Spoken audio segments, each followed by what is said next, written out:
La mondialisation, on en entend parler partout. Économie, politique, écologie, culture. Mais au fond, c'est quoi vraiment la mondialisation? Pourquoi un iPhone est conçu aux États-Unis, assemblé en Chine, avec des pièces venues du monde entier? En un peu plus de 3 minutes, je t'explique ce qu'est la mondialisation, comment elle fonctionne et pourquoi elle pose autant de débats.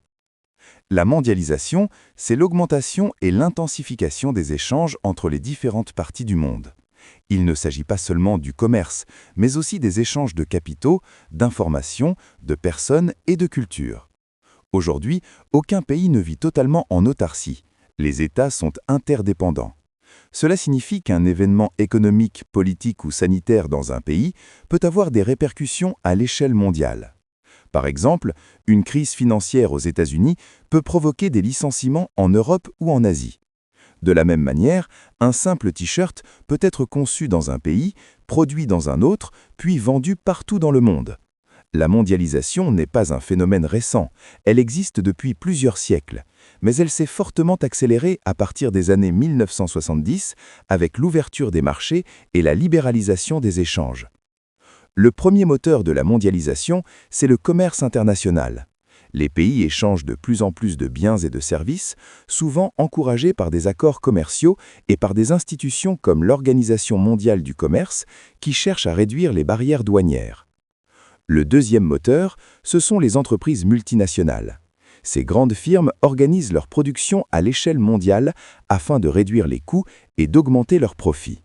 Chaque étape de la production se fait dans un pays différent selon les avantages qu'il offre, main-d'œuvre moins chère, savoir-faire, ressources ou infrastructures. On parle alors de chaîne de valeur mondiale. Le troisième moteur, ce sont les transports et le numérique.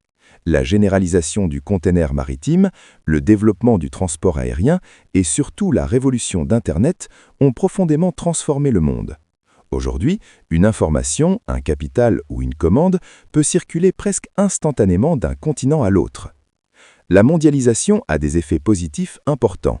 Elle a favorisé la croissance économique mondiale et a permis à certains pays émergents, notamment en Asie, de se développer rapidement. Des centaines de millions de personnes sont sorties de la pauvreté grâce à l'intégration dans les échanges mondiaux. Pour les consommateurs, la mondialisation offre plus de choix, des produits moins chers et un accès facilité aux innovations. Elle favorise aussi les échanges culturels en diffusant des modes de vie, des pratiques sportives ou des productions artistiques à l'échelle mondiale. Cependant, la mondialisation est aussi fortement critiquée.